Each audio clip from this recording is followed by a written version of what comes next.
طالبان د پاکستان په دوه مخی پوه شول، وایي زموږ او هند د اړیکو ورباندې اور بل کړی، خو موږ یې کیسه کې نه یو. هند دلته پرمختیایي کارونه غواړي، خو پاکستان بیا ګډوډي غواړي. دا چې نورې څه ویلي نو جزئیات هم دلته وګورئ او چینل هم سبسکرایب کړئ. د طالبانو استخباراتو اړوند المرصاد رسنۍ وایي پاکستان تل د هند او افغانستان ترمنځ اړیکو ته د شک په سترګه کتلي او هڅه کړې چې په افغانستان کې د هند هر ډول رول محدود کړي.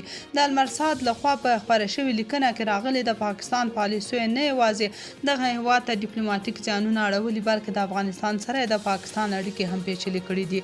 په دې لیکنه کې په دوبۍ کې د طالبانو د بهرنیو چارو وزیر امیر خان متقی او د هند د بهرنیو چارو مرستیال وزیر وکرم مصری ترمنځ لیدنې ته هم اشاره شوې ده.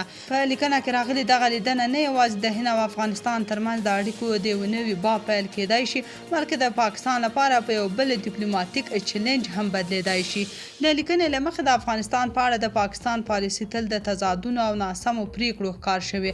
دغه لیکنه زیاتوي طالبانو تل د پاکستان د تمو پر وړاندې دا څرګنده کړې چې دوی د دغه هېواد تابع نه دي، بلکې خپلې خپلواکې بهرنۍ پالیسۍ ته ژمن دي. د دغې لیکنې له مخې له همدې امله په کابل کې د طالبانو او اسلام آباد ترمنځ اړیکې هم خړې پړې شوي او پاکستان په غبرګون کې د افغان کډوالو پر ضد سخت ګامونه پورته کړي او په افغانستان کې بمبارۍ او بریدونه کړي دي.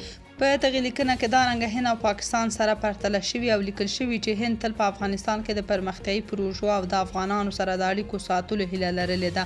افغانانو ته تحصیلي بورسونه ورکړي، سړکونه او روغتونونه یې رغولي او پاکستان بیا د طالبانو سره د اړیکو په ټینګولو کې ستونزې جوړې کړي، خو هند بیا د طالبانو سره د خبرو اترو دروازې هم پرانیستې دي. په لیکنه کې راغلي طالبانو له هندي چارواکو سره په وروستۍ لیدنه کې دا پیغام ورکړی چې دوی د هند سره د خپلو اړیکو یو نوی باب پرانیزي.